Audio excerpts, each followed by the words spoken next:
A couple on a community group chat were reaching out to hire a photographer for their wedding. I knew a friend of mine who used to be a photographer and she was okay lending me her camera for the event, so I reached out to the couple to let them know I could do it. They asked me if I had a portfolio, and I used to photograph college graduations part-time a few years ago, but no weddings. Due to this, they were really shortchanging me. They offered me a total of $80 to be a photographer at their wedding and reception, and cited that they were taking a risk by hiring me but wanted to give me a chance. I was hesitant, but that money goes a long way for me and I was down bad lately, so I accepted. They sent me a contract which had our names and location of the event and other boilerplate language, and I signed it. The venue was really far away, almost 2.5 hours away, but I had a friend who lived there and he was currently visiting me and was going to be going there anyway, so I was going to hitch a ride with him and stay at his place a few days before the wedding. Everything was going smooth, until a few days before the wedding they said that there is a storm and possible tornado forecast and they can't have the wedding venue at that location anymore since it was outdoors, and they were going to move the wedding indoors in a church right next to my house. That was perfect, since I now didn't need a ride to the other city. I let my friend know, and a few days later he went to the city by himself.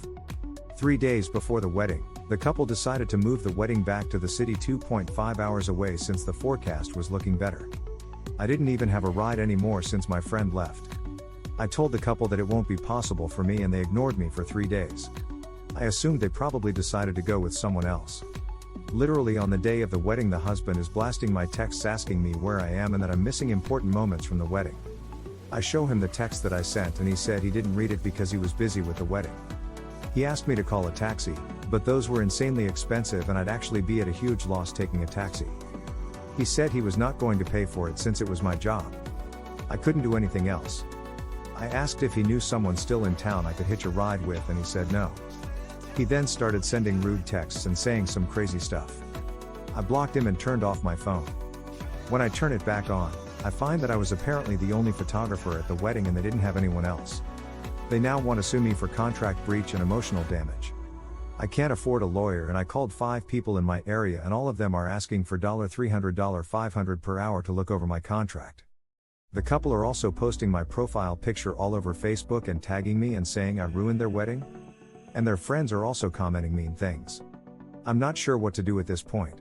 Please, any advice would be greatly appreciated. AITA for not showing up to photograph the wedding? Comment with your opinion. Like and subscribe for more AITA dilemmas.